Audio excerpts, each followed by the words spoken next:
What's going on, you guys? So we're doing another daily recap here. I'm going to go over some trades that I took today, some positions I'm looking to get into, and then the Forex news that happened today, how it affected the market, and the upcoming news for the rest of the week. So let's get into it. Starting with NAS. NAS kind of drove me crazy today. So I've said this previously. I've been trying to switch from a 4-hour and a time frame trader to a 4-hour and a 1-hour. So today I was looking at NAS, and if I delete all this, I could show you what I was looking at. So I was looking at the hourly chart. I seen this swing low and this swing high, and so I said I want to get into a position at the 61.8, which is my J1 entry, which is this zone right here. So I drew this little box, and I dropped a ray right here and created an alert on it. So when I got that alert on my phone, I decided to take a long position. So what I did was I dropped my long position box. I put my stops just below this wick over here, and my target was at the top of the fib per usual. So this is a J1 entry. So for J1 entries, I'm looking to get in at the 61.8. Stops are below previous structure back here. This was actually like right here on this candle. Stops were below previous structure back here on this wick. And yeah, so we were looking to get into a long position, and what happened was price smacked our stop loss. We pretty much had a full retracement on this. So what could I have done better? For me, when I think about what I can do better, is I like to zoom out. So we'll bounce to the 4-hour. You can delete all of this. Change this. And we'll start to take a look at what our strongest points of structure are. So we've got this zone back here. So what I could have done was something like this. Taken the fib of the previous run up that broke this structure, so this line here, and drawn my fib from the bottom of this zone to the top of this zone. And I should have waited for either this 50 here. Oops. So we'll go with this. Or the 61.8 here. So I should have waited for one of those zones. But like I said, I've been trying to get in somewhere on this hourly time frame. So right now I'm in a season of waiting on NAS. So we're waiting for one of these positions to be hit. What I would like to see is this 50, the J2 entry, hit. And so we'll have targets right at the top of this. So actually, now that we've created this, this is where the fib will end, is the top of this zone here. So we will have a 50% retracement target there. And with the J2 entry, the 50%, our stops are always below. Let me delete this. Okay. Our stops are always below the J1 entry, which is the 61.8. So if we're looking to take an entry on this 50 here, our stops are going to be just below this 61.8 here. So this is a 731 pip stop loss for a 3,793 pip take profit, which is a 5-to-1 risk to reward ratio. This is a fantastic trade. So this is something that I'm going to be looking for. Another option that you could do is taking a trade off of the 38.2. Drop your stop losses just below this 50, which is the J2. So we're taking an entry at the J3, target at the top of the fib. So now you have a 2.4-to-1 with a 1,198 pip stop loss and a 2,719 pip take profit, which we could probably tuck this in a little bit tighter to just below this 50 here. So now we're almost at a 3-to-1. We'd have to dive in a little bit deeper and figure out where structure is actually at here, but I do like this just below this 50 here. So we got a 3-to-1 over here if we take a trade at the 38.2, and then we have a 5-to-1 if we take a trade at the 50. So 5-to-1 for J2, 3-to-1 for a J3 entry. So moving on to SPX, kind of the same situation here, just a waiting game. So here is the move up that broke the previous structure. Let me come back out to the 4 hour. So here's previous structure. Here's the move up that broke it.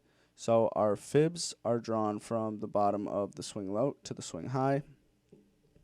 Our moving averages are moving nicely to the upside. We got a little overbought today, or sorry, over the last couple of days, and we had a decent retracement back down to the downside. There is absolutely a possibility that this trade could run away from us. We could never see this 38.2, the 50, so the J3, J2, and J1 trade. We could never see these levels hit. Price could continue to run away from us, but it's just depending. We could take a bounce off this moving average. So what I'm going to do is I'm going to look for long positions. So if we look left over here, so if we take this 38.2, we have some structure here and some structure here. If we look left on the 50, we've got this wick, the bottom of these wicks, and these wicks over here. And if we look at the 61.8, we have a little bit of structure over here and this zone here. So I wouldn't mind taking a trade off of the 38.2, but I would like the 50. So the J2 entry stops are just below the J1, and the target's going to be right back up to the top. So this is a 279 pip stop loss and a 944 pip take profit, 3.38 risk to reward ratio. So this is a 3-to-1. So I will be looking for something on an SPX once we get back down into this zone for longs. Now, if this does decide to just continue to run away from us, then I'll probably adjust this Fibonacci here to maybe a start point at either of these two or something here. So we'll see what happens. We also have to continuously look at news, the RSI, the moving average, what directions they're going in. But based on current price action, I am looking for longs on SPX and NAS. EURUSD finally closed out today. Oh, I forgot I deleted my chart earlier when I was doing our course member live stream. Okay, so you know what, actually, if I open up Discord, you guys can see the trade. So we ended up hitting take profit today, so the top of this zone right here. So it was for 118 pips. Let's get loaded into Discord so you guys can see. So it was 118 pips, so we could probably figure this out. So long position was just at the top of this, so we'll just say that's good. So we took a long position on EURUSD. We ran up, and at our stop loss was 28 pips. I know that. So the trade kind of looked like this. Let's see if Discord's loaded up yet. No. And so when we took this trade, we continuously moved stops into profit. So at 1R, we moved stops into break even and took 25% off the top. At 2R, we took another 25% off and moved stops to 1R. At 3R, we moved stops to 2R and took another 25% off the top. And once full TP hit, we moved our stop loss to 3R and let the trade ride. So you can see if we zoom in here that price hit our take profit on this blue candle, and then we came back down and got stopped out in profit on the remaining 25% on our 3R, and then price continued to move ahead on us. So it is what it is. Pretty happy with the trade overall. We ended up securing a full 3R, and we did end up hitting take profit. So depending on how you manage your trades, you either caught 118 pips or about 80 pips, just scaling out of the trade as it moved along. But now we can start to look for something new here. So what I would like to see is the continuation of this uptrend. You can see that the RSI has given us a cross back here and is moving up. And we've also gotten a cross back here on the moving averages, the 20 and the 50. So that's given us a pretty good indicator that the market wants to continue moving to the upside. Now, the thing that we're looking at, and the reason why we think that the EURUSD is going to continue to move to the upside, is because of the fundamental news that's been happening today. So if we take a look at the JOLTS job openings, we were expected to get 10.49 million, and we ended up with 9.93 million. So this is the amount of new open jobs So this told us that there was less jobs created than expected and much less jobs created than what we got in the previous report. So looking at this, if we open this up, it's going to tell us that the actual greater than forecast is good for currency. And since this came in lower than expected, that's why we've seen the value of the US dollar, the DXY, go down, which inversely pushes the value of the euro in the United States up, which is why we're seeing this chart continuously push to the upside. Now we are looking at the 4-hour, so the time frame from when that happened. So let's see, this came out at 10 a.m. So let's look. So April 4th. So this is 9 a.m. right here.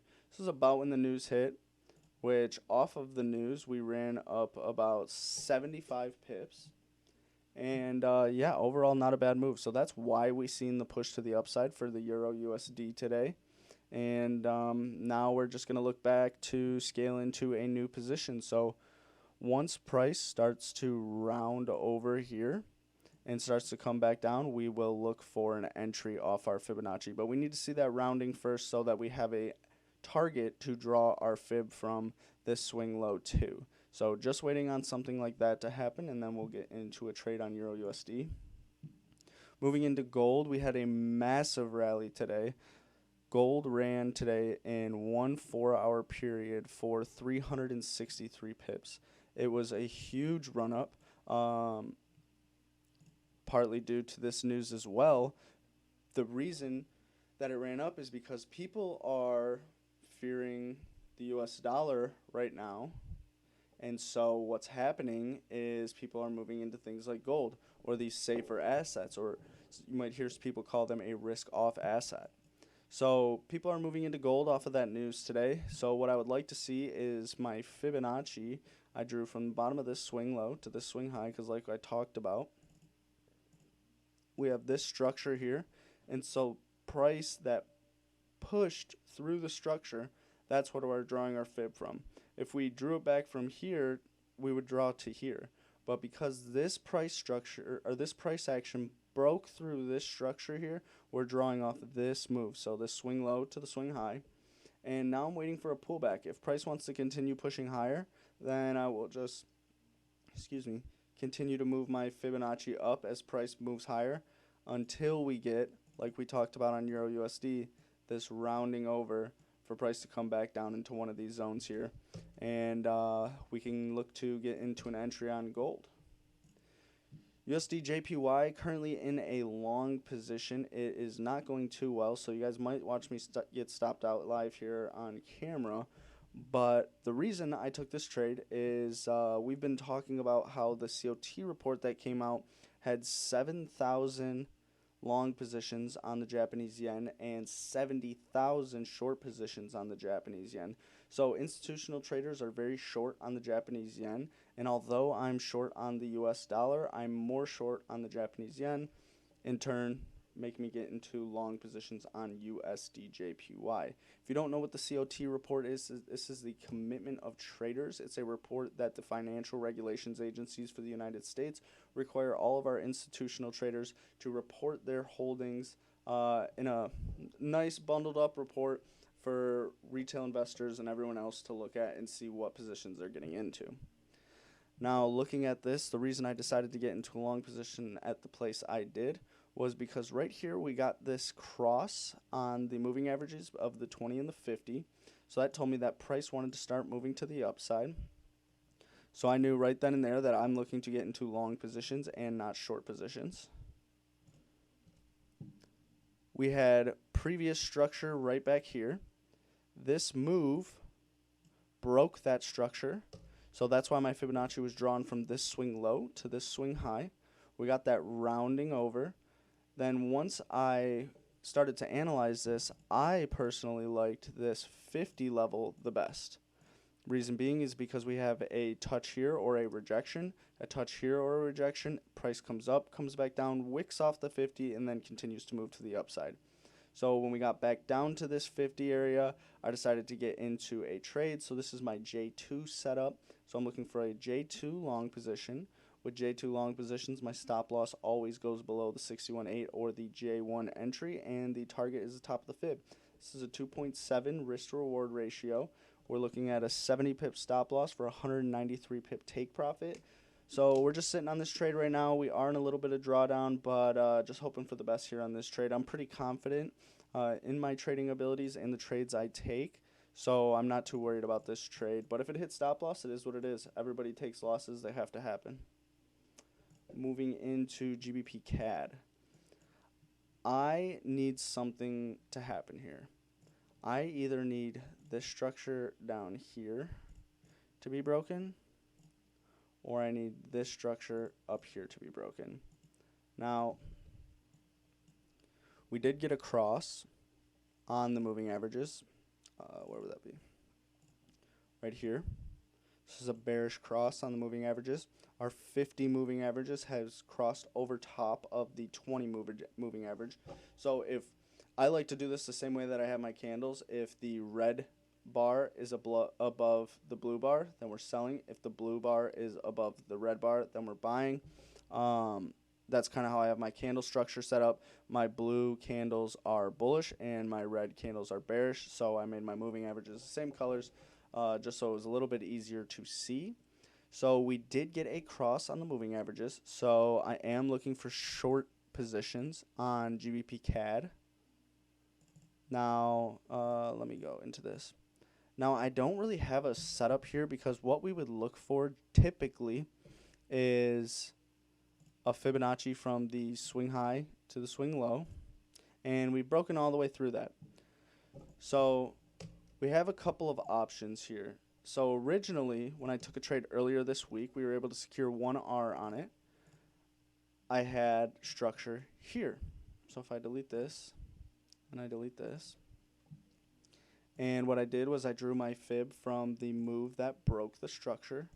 So we had a push to the downside that broke structure, so I drew my fib from the swing high to the swing low, and I entered off of this 50 zone right at the structure where it was broken, and we got a great rejection. I ended up being 2-to-1 on this trade, and we secured 25% at 1-to-1, 25% at 2-to-1, and then the way I manage my trades is I move stop loss to the next R. So if I'm at 2R, my stop loss is in profit at 1R.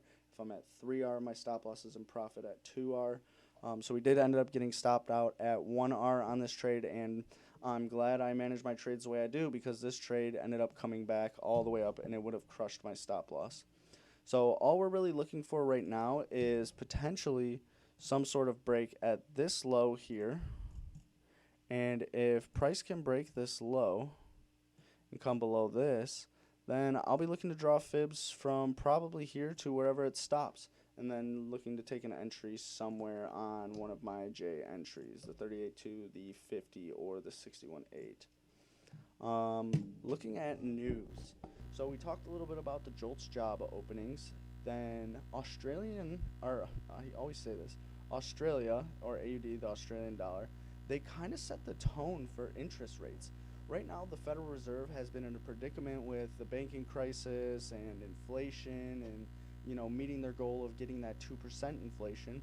And through all this, all the countries kind of look at each other and see what they're doing. Well, Australia today paused their interest rate hikes. They stayed at 3.6 flat. So we were 3.6 last month. We were expected a 3.6, and we got a 3.6. So they stayed flat on their interest rates. So they did not hike this month, or this. They don't do it every single month. Like I think it's every 2 months. They've been doing this, but so with that being said, they might have set the tone for the rest of the world on if they're going to be continuing to raise interest rates, pause them, or maybe even start cutting them. So with that being said, that's another reason why I'm a little bit bullish on the indices. Now, once we get into earnings season, where we start to see these companies come out with poor earnings, that bias might change, because when these companies start coming out with their poor earnings, people are going to start selling. It is what it is. But as of right now, basing my trades off of market sentiment, I think that if we get a pause, or I don't know, maybe I doubt this will happen. I doubt they'll cut, but if we get a pause, we could see a massive rally in these. And like I said, it could be a fake rally until earnings season, but yeah, we could see a rally on the next time that we raise our interest rates. New Zealand's got their interest rates tonight at 10 p.m. They're expected to raise 25 basis points. So previously they reported a 4.75% interest rate. They're expecting to go up 50, so that's 25% or 25 basis points, or point whatever it would be, 0.25% or 25% or 25 basis points. Then they're going to give the Royal Bank of New Zealand's going to give their statement.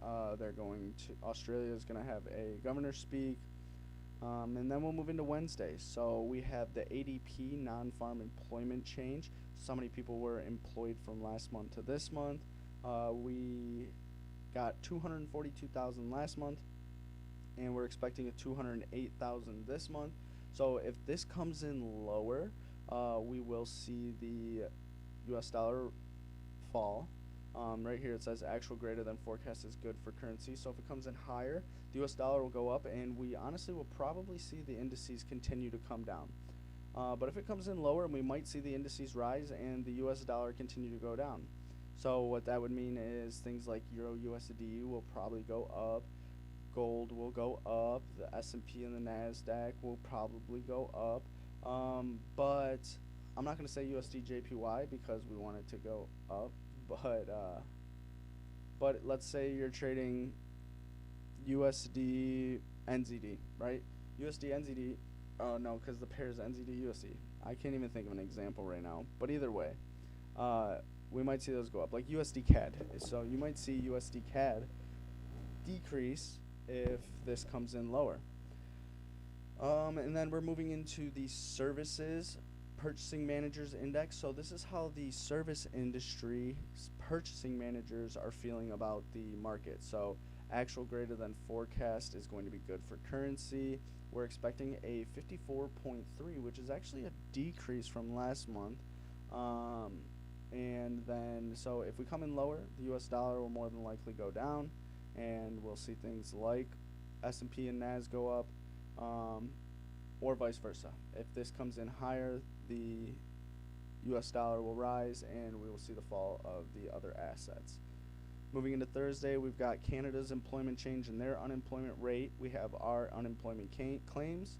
So right now the Federal Reserve would like to see 200 or over for the unemployment claims. So this is more people filing for unemployment. If this comes in lower, then it's going to be, technically it's going to be good for the currency, but it's bad for what the Federal Reserve wants to see right now if this comes in lower than 200,000.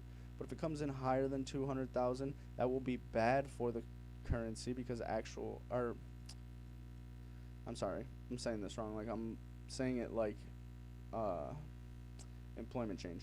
So the unemployment claims, we want them to go up, right? So if unemployment claims come in higher, then it will be bad for the United States dollar. If they come in lower, it'll be good for the United States dollar. So we'll see what happens with that on Thursday. Then they have PMI for Canada, and then Friday's NFP. This is the first Friday of every month. It's a very big very big day in the trading industry.